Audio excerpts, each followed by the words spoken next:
Hello, Scott here, and welcome to yet another completely unprofessional unboxing. And we're going to continue with part 2 of my LFOSR unboxing video of the items that I purchased from their wonderful website. Probably long overdue due to some reasons that I stated in a little short that you can see. If you were unaware, we had a plumbing issue here where we had an overflow toilet that went unnoticed for several hours, that leaked through the upstairs, into the downstairs, and right through the lighting fixtures in our kitchen. Needless to say, there was quite a bit of damage here. Thankfully, it was insured, and we are looking forward to many more weeks of repair and occupation of our house by construction crews and whatnot. But the good news is yes, as much as it may seem like an inconvenience, it's not. I'm very grateful that we are able to get these things fixed. And likewise, I'm also very happy to be able to return to this wonderful unboxing. So much in the tradition of the unboxings that I've done in the past, this is going to be my first impression. Even though that this is out of the original box, I did not anticipate the emergency situation in my house. So this has sat out for a bit of time now, but I have not gone through it. And we will see what lies within both Durf and also Rogueland, which is also inside the bag here. So without further ado, let us continue with part 2 of the LFOSR unboxing. So, a couple things to start with before we dive in.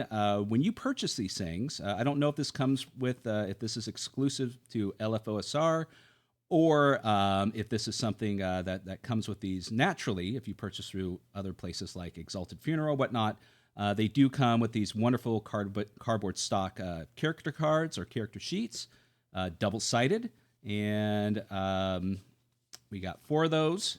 And then likewise, Rogueland itself comes with a player sheet, and same scenario. So you have, so this is not only is it a character sheet, but comes with a little cheat sheet for the rules and information on both sides. So yeah, these are nice.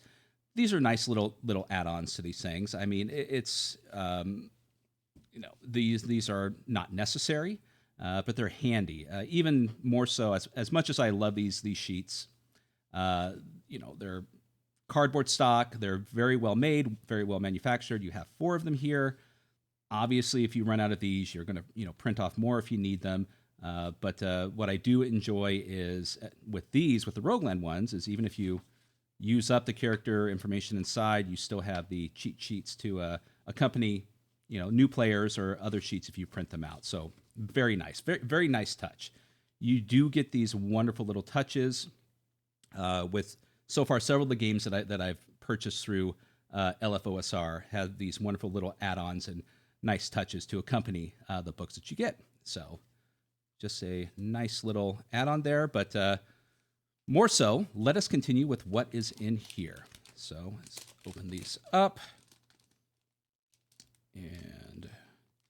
And I apologize if there happens to be any sort of humming in the background.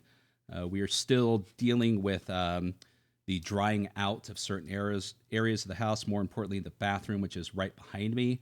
There's fans and humidifiers going off in there. The door's closed, but we still have to let them run for the last bit of moisture that is in there to hopefully avoid any sort of progression of mold within the house, which we don't want.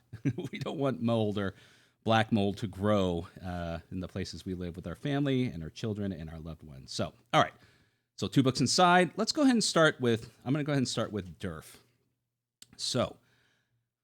These are, my understanding is when I purchased these through the brief description, these are OSR-centric games. So just to give you a general idea of, what to expect. And so we will go in with, I guess, that kind of a point of view that, what we seem to see in other OSR games, what do these 2 provide for either to provide you rules for running an OSR-style game or to complement what you're currently using to run your OSR style games. But the good news is a lot of these things, at least my opinion about a lot of the things that I purchased within the OSR, even though they carry that label, they're not exclusive. They are compatible. They're more easily compatible with OSR style games, but the information, just like Cairn and other things, these are wonderful tools that can be applied not just to an OSR game.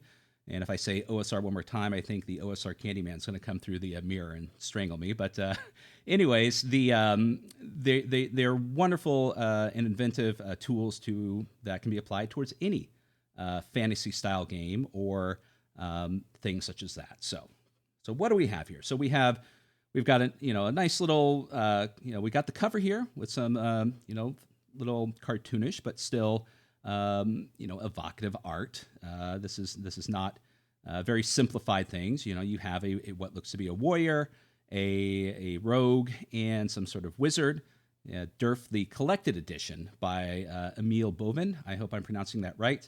And I believe the collected edition is the one that you can purchase through LFOSR exclusively. But if I'm not, if that's not the case, then by all means, feel free to correct me. So we have the one thing I've noticed here that tends to be the style for a lot of the old school games is, yes, we have the knight here, with his sword at ready. We have the thief here who is looking very stealthy with his jagged dagger ready to backstab you, coming out of the shadows.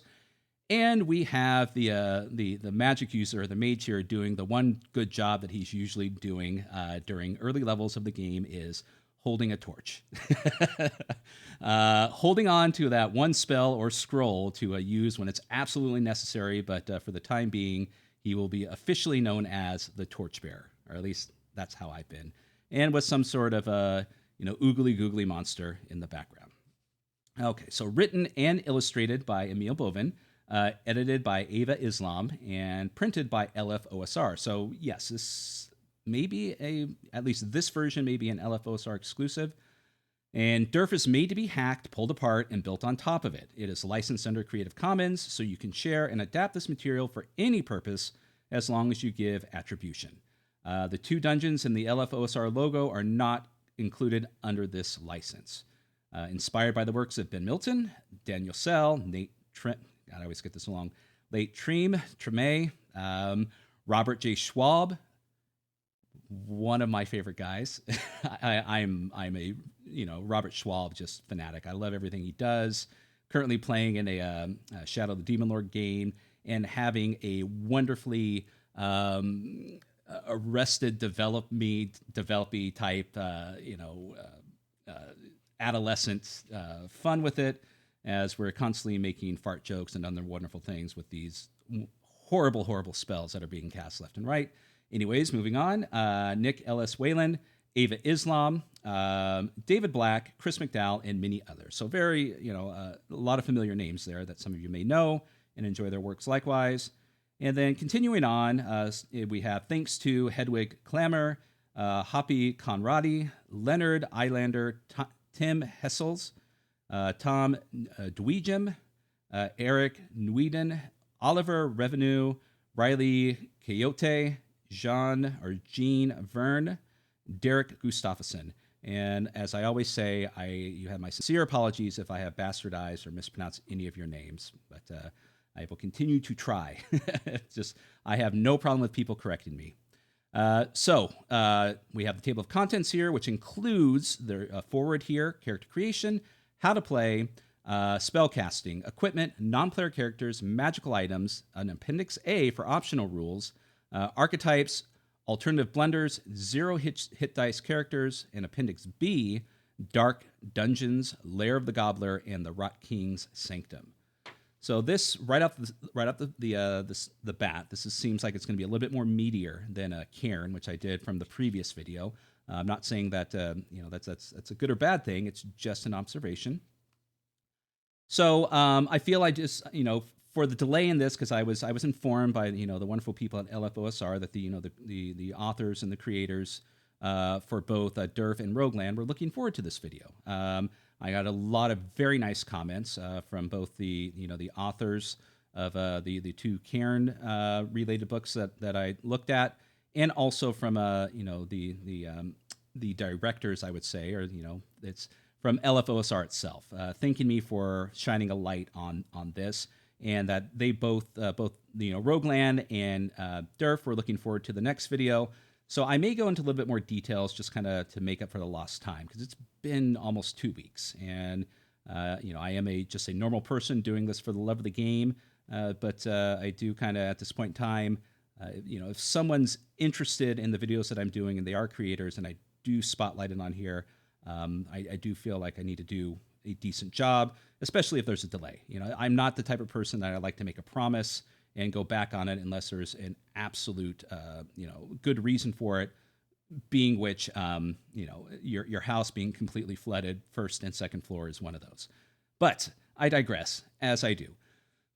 So, forward. I created this game when I was looking for a simple OSR style system to play with my friends.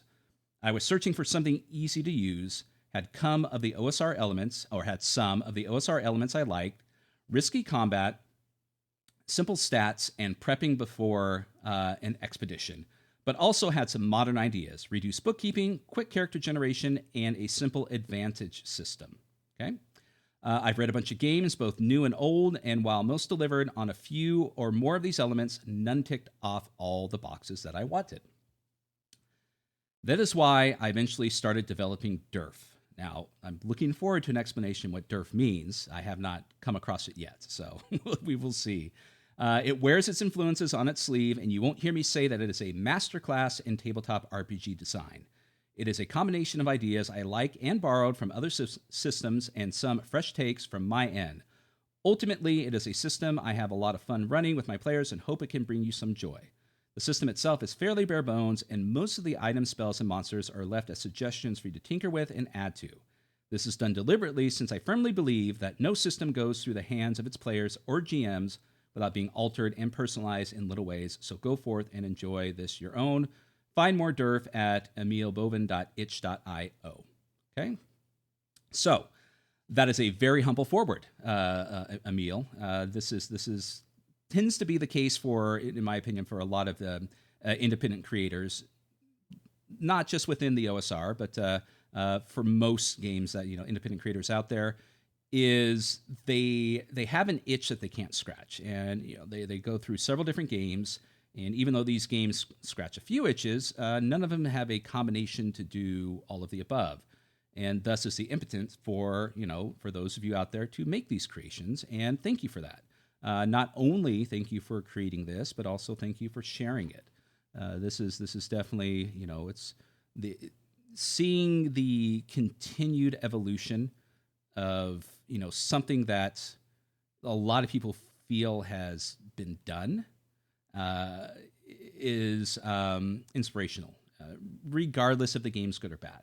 I mean, for me, the simple fact that someone goes through the effort to create a game, go through the process of printing it, getting it out there to other people, marketing it, and at the end of the day, even if the game turns out not to be the best, they do deserve a lot of respect for even getting that far, as they are one in millions of people that will never do that. So that alone is worth a little bit of, as I said, respect in doing that. So carrying on. So within Durf, we have creating a character, and starting with character attributes. So strength, dexterity, and willpower. So we've minimized already the character attributes within the game, focusing on just these three. So strength is a combination of your strength and endurance. Dexterity is finesse and agility. And willpower is both charisma and mental endurance. Okay. And for each of these, roll a D3, D6 halved and rounded up, or if you're a DCC fan like me, roll your D3 die. So anyways, it's fine. But to determine each of your PC's attribute scores. Okay. Hit dice and inventory slots. Each PC starts with one hit die. These are rolled when the character is wounded to determine if the wounds are fatal. Fair enough. And note the number of inventory slots your PC has. PCs have a slot equal to 10 plus their strength. Inventory slots are used to carry items and to track the amount of stress a PC accumulates. So this is another example of what, I'm not going to call it a fad, but what it seems to be popular in a lot of OSR style games. Excuse me, I'm a little bit dried out. Okay. Rather than tracking the weight categories of whatever it is that you have in your inventory, you have slots to simplify it. and which I believe was also a focus within Cairn. But you see this a lot, and I I would imagine that Knave didn't create it, but it's safe to assume that it started to popularize it. There we go. Yes, I can speak. Anyways, moving on. Let's see here. So belongings. PC start with 2 supplies, C equipment, and a dagger. Roll D40 3 times. Sure this isn't a DCC game?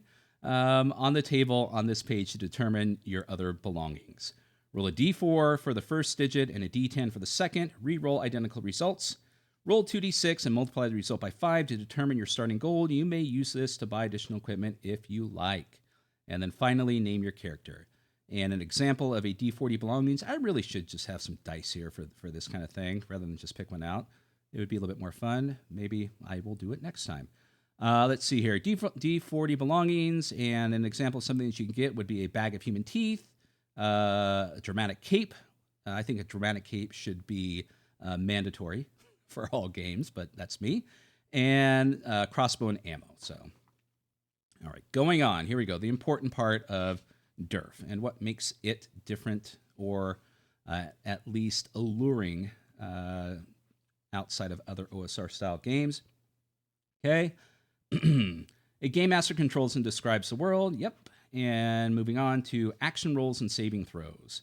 When the success of an action is uncertain, a player rolls a d20 and adds the score from the relevant attribute. A result over 15 is a success. Okay, so we have our base value of 15. That if we never need to roll to determine something, that's what we want. The GM can also ask a player to make an action roll to determine if the PC is able to resist an effect or react quickly enough to avoid harm. These action rolls are called saving throws or saves. And then we have opposed rolls. Sometimes if so, every opposed roll system is different, in my opinion, with how they determine ties. So let's see what's here. Instead of an action, let's see here. In that case, both sides make an action roll.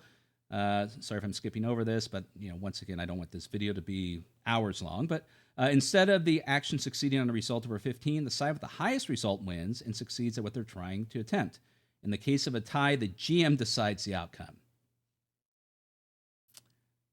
Yeah, I've been in those shoes many, many, many times where a tie occurs and you don't have the game's rules to rely on for your players to either accept or vehemently deny the results. And putting the onus onto the GM is nice, but even in the usage of complete and total logic of if there's a tie, why you failed, those situations sometimes are always argued. So it's nice to put the impetus or the decision making aspect of that situation on the GM's shoulders, but very rarely, in my opinion, does that ever come out perfectly. But it's a game, so if anyone has a problem with it can be debated in the court of meta. Moving on, buffs and breaks. Some situations give a PC buffs and or breaks on their action roll. These cancel out each other. Okay. For example, if PC has 2 buffs and a break, the break cancels out one of the buffs, resulting in a final roll on being affected by 1 buff and no breaks. Good enough. That sounds very Shadow of the Demon Lord, which I like. When making the action roll for each buff or break, the player rolls a d6. Oh, okay. In addition to their normal d20, if the d6s rolled are buffs, the highest roll among them is added to the final result.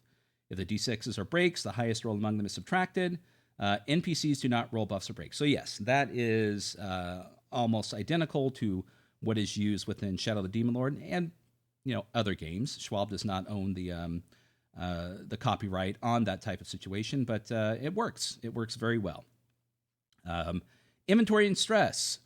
A PC has a number of inventory slots equal to 10 plus their strength score. Most items take 1 slot to carry, but some items like weapons or armor take up multiple slots. All right, and I assume, yes, like pushing some actions, like pushing the PC causes the PC to receive stress. Each instance of stress takes up an inventory slot. Great. Okay, so that's another thing that's utilized in other rules, which is good. Pushing a character. Before making an action roll, if their character has at least one empty inventory slot, players may choose to push to receive a buff. If they do so, the PCs take stress. Interesting.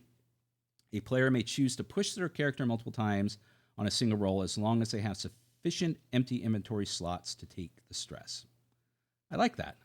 That's going to lead to some very dramatic situations that are going to, I would imagine, that allows players to be very creative with their decision making in regards to action rolls. That's an excellent addition to the buff and break situation. All right, combat's played in rounds. Establish combat order. Roll a d6 for each side to determine the combat order, and the side that rolls the highest goes first. Great. In case of tie, the PCs go first. That's nice. Each side acts. When a character can act, they move around and take an action. The action may be attacking, casting a spell, making a second move, or any other action deemed reasonable by the GM. Right. Okay. So that extremely simplifies the situation of actions within a game, which some people enjoy, and some people scream into the void regarding that.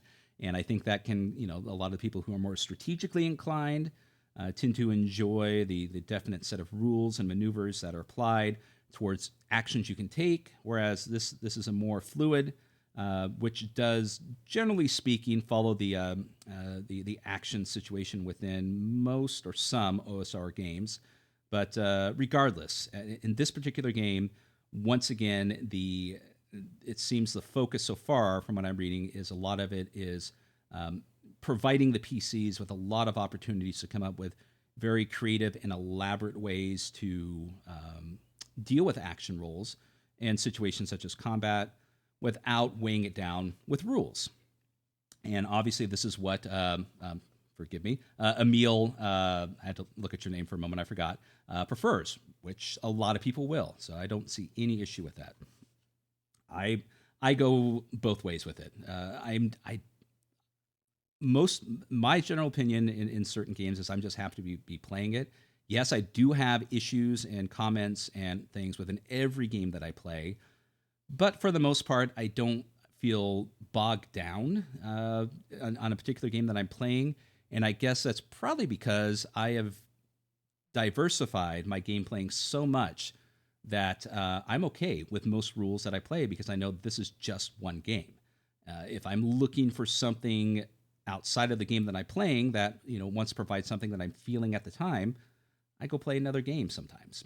And that's just my personal opinion. So nothing that anyone else has to follow. But that's just, there's so many games out there, and there's no reason why you shouldn't be out there trying as many as possible if you can.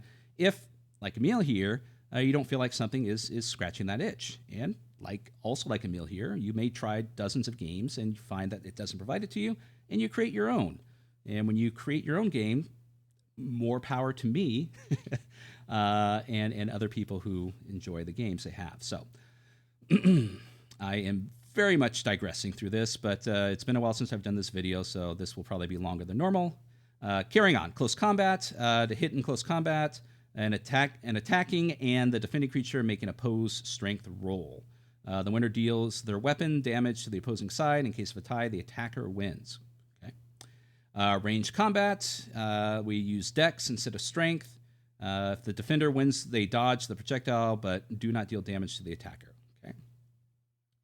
Critical hit. Here we go. What is currently some of the controversial talk within RPG Twitter right now. And yeah, but that's something to be discussed for another day. But within this game, if a creature rolls a 20 on the d20 during their attack, it counts as a critical success. That means a creature deals double their damage. Easy enough. Worn weapons. If a PC rolls a 1 during their attack, the weapon becomes worn. A worn weapon has its damage reduced to 1 until it is repaired.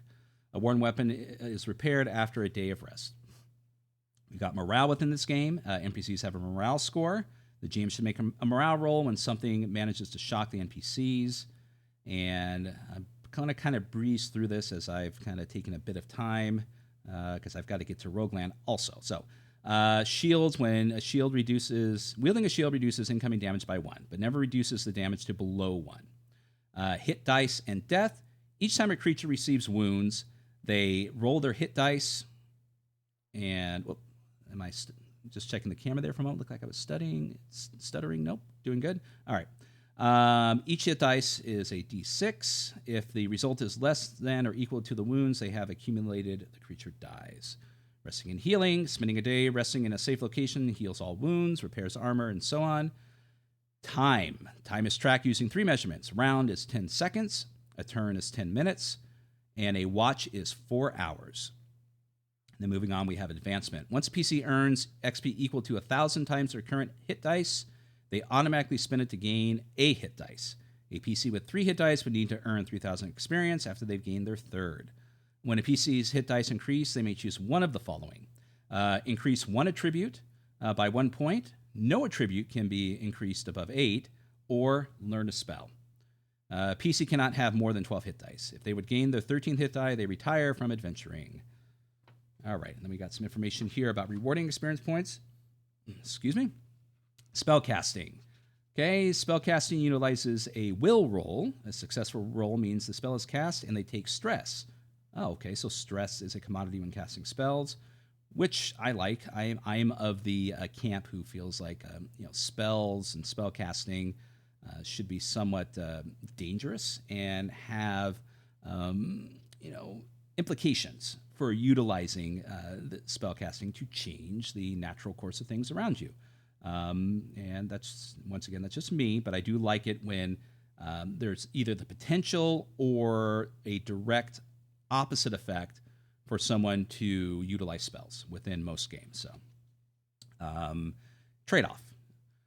So let's see here. Let's see here. Successful roll means the spell is cast and they take 1 stress. If the PC fails to roll, the spell is not cast and the PC gains no stress. That's a good trade-off. If the D20 rolled a result of 1, roll on the blunders table to determine an unforeseen effect. As a big fan of DCC, I am a gigantic fan of blunders, whether it be spellcasting or fumbles or anything like that. And like so many people out there who feel like, there's a lot of people who don't enjoy that or feel it's ridiculous. I have yet run a game where anyone really complained about it once you start getting the blunders, the fumbles and all of those things regarding spellcasting or combat. You roll a couple of those dice, and as much as they celebrate their critical successes, they also celebrate these blunders because some provide very interesting, story elements within the game, role playing, and there's as many cheers for blunders as there are, critical successes. So this is great. I love these. Okay, and we got it. Here's an example of a blunder. Caster gains 20 pounds. Flip a coin to determine weight or wealth. See? I mean, who's going to complain about that? I mean, it sucks that your spell didn't work out, but I mean, you're suddenly 20 pounds heavier, whether it be weight or wealth, and that's cause for laughter. It's hilarious, and doesn't really provide a serious negative effect, but it can. All right, so example of a couple spells here. Bark Skin, willing target skin grows a layer of bark for a turn, providing a buffer of X additional armor points that regenerates every round. Let's see, X is half the caster's will rounded up. And another one, Charm. Target must make a will save or become friendly towards the caster for X rounds. Excuse me. So, carrying on, we've got equipment. When treasure is sold, it's converted into gold pounds, GPs. Supply is an abstract item representing basic gear PC brought with them and costs 5 gold pieces. Okay. Supply can be used to repair armor or restore worn weapons. And then let's see here. We've got a couple examples of non-supply items, which are weapons and armor, ammo, livestock, tents, and so on. We have here ammo is also an abstract item. Okay. So we have supply as an abstract item, non-supply items, which would necessarily make them not abstract or just not associated with supply. Because ammo here is an abstract item. So, and I'm sure it's represented by a die. Players do not keep track of individual arrows or bullets, but must roll a d6 in the end of the combat. The result of 1, they only have enough ammunition left for 1 shot. Okay, so, and once again, that's kind of like right down the middle of people who enjoy that, because those who enjoy the randomness of rolls tend to be okay with that. Those who who could really care less about anything in inventory except ammo, would probably be a bit bent if you rolled a 1 at the end of combat, and even if you only shot 1 arrow, you only have 1 left. So, but that's not a killer for the game by any means. But I just know there's some people out there who would probably have an issue with that. Let's see here. Light torch burns for 6 hours, and lantern burns for 18 turns. I'm sorry, torch burns for 6 turns, 1 hour, and lanterns burns for 18 turns, 3 hours. So there's a tiny amount of bookkeeping here as far as regarding your light, which is fair enough. If you're, that's my one point of contention when it comes to people who just really, really abstract things when it comes to OSR games, especially those that go underground in dungeons. Out of everything that I think that you definitely should not abstract, that you should keep definite tabs on, is light. Because the moment that you don't have a light source in a dungeon or a cavern or whatever the case may be, suddenly things get very interesting. Not only for the players, but for the GM also, as you are dealing with people who are going through this utterly horrific situation blind. And once again, it's not designed to completely handicap and kill your players, but by their own doing, they now have to utilize other aspects to make their way through this horrific situation. And once again, opens the doors to a different sort of wonderful story aspects within the game. Okay, non-player characters. Let's see here. So I will probably just kind of skip over that a little bit. So in regards to that, and examples of magical items. PC can feel when an item is magical, but the properties of the item can only be discovered by using it or through careful experimentation. So that's good. Scrolls. A scroll is a spell infused in a piece of parchment. It allows a caster to cast the infused spell without having to make a will roll and take stress. PCs can create a scroll by spending 200 gold pieces and taking a full day to create it. Okay, and some magic items. An example, Tonic of Health. Drinking the tonic magically heals 6 wounds and any physical afflictions. And Giggle Dust. There we go. A bag with 3 doses of shimmering purple powder. A creature who inhales it must make a will roll or laugh hysterically for 2d4 turns. All right, so we have some optional rules here. So, okay, here we go.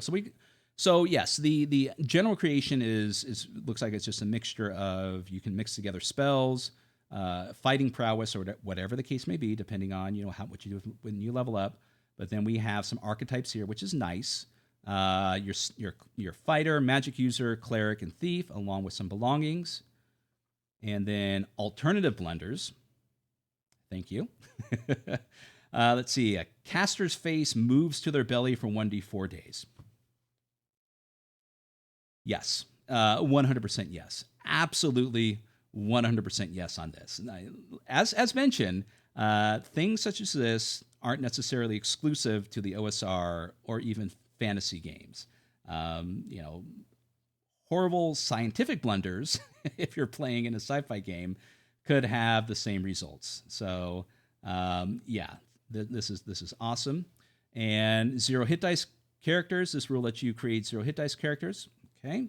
And to run a deadlier early game or want to run a funnel style adventure. Great. So, I mean, it's an alternative rule, and but what it does is it opens up the opportunity for those to utilize this if you like. If you want to utilize the funnel aspect of Dungeon Crawl Classics, but you want to use, well, not that the rules for the DCC funnel are overly complicated or anything, but if you want to simplify them even further, this opens up Durf to be run and utilized with DCC funnel modules, and I would imagine even onward and upward into their other, other level modules with maybe some minor adjustments here. But anyways, yes, I DCC fan here, as noted many times, humongous fan of the funnel,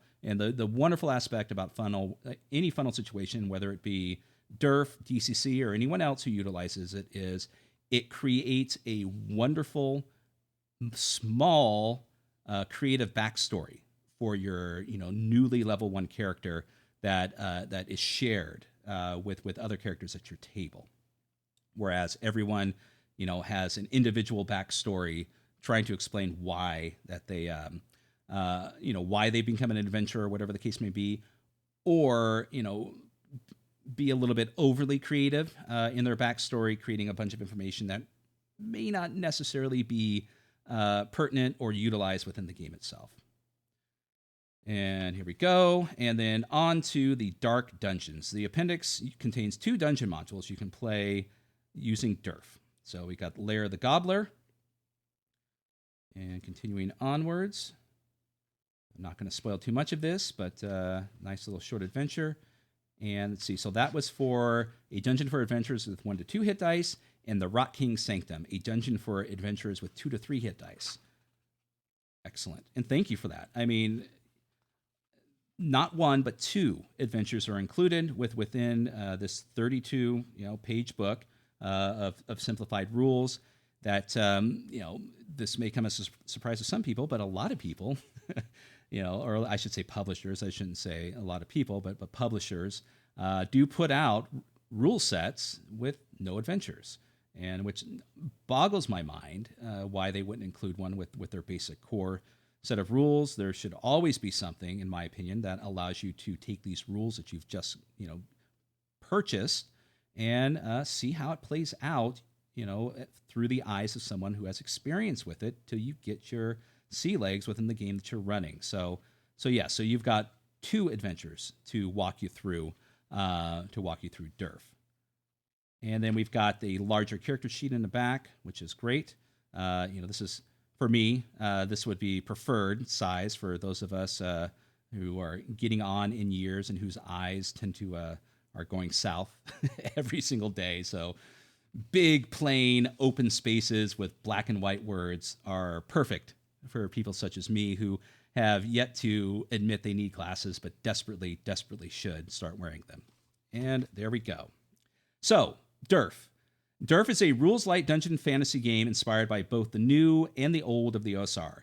Inside this collected edition, you will find quick and easy rules for playing an adventure game of wonder and peril, optional rules for using character archetypes to define your character during character creation, an alternative blender table with more permanent effects, rules for playing 0 hit dice characters, and 2 dungeon modules to start playing right away, handcrafted by the LFOSR. So that is Durf by Emil Bovin. And granted, it's not groundbreaking in any way. It's not really pushing the envelope in any direction.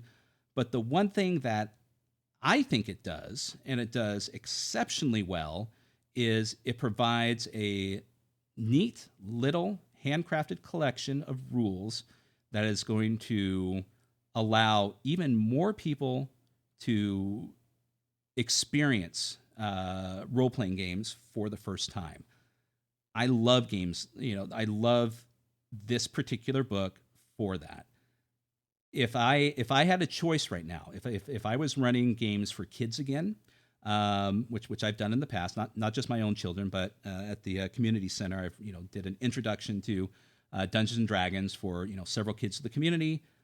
I would probably consider using this as it is simplified, easier to read and digest, a very easy system for kids to grasp and follow, and I dare say that they would be more inclined to run this as opposed to having a lot of the DM stalling that occurs with Dungeons and Dragons.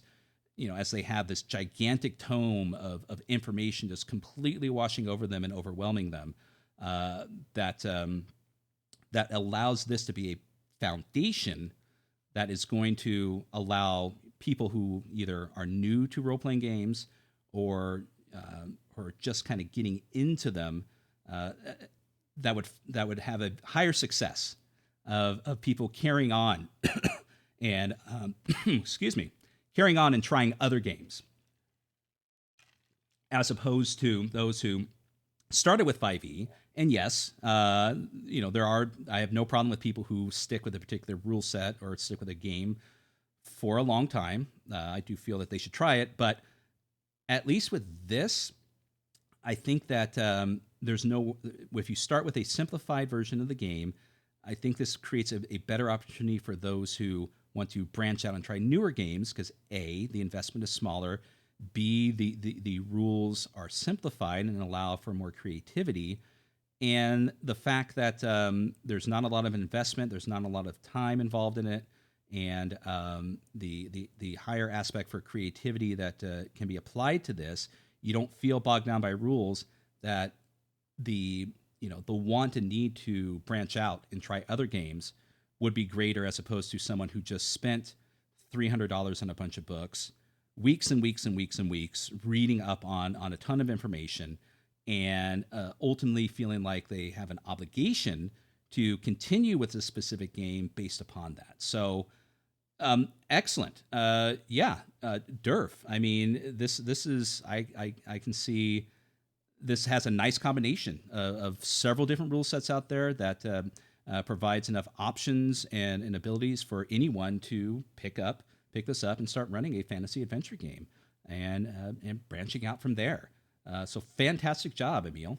Fantastic job. I'm very glad I purchased this, and this would be something that I can assure you that I'm going to test out with my son and his friends, and likewise Karen too, because my son and his friends, they are my guinea pigs for new games for the most part, and I would love to try both of these out with them during their summer break. So I look forward to this. So what I'm going to do is that this has gone for 42 minutes.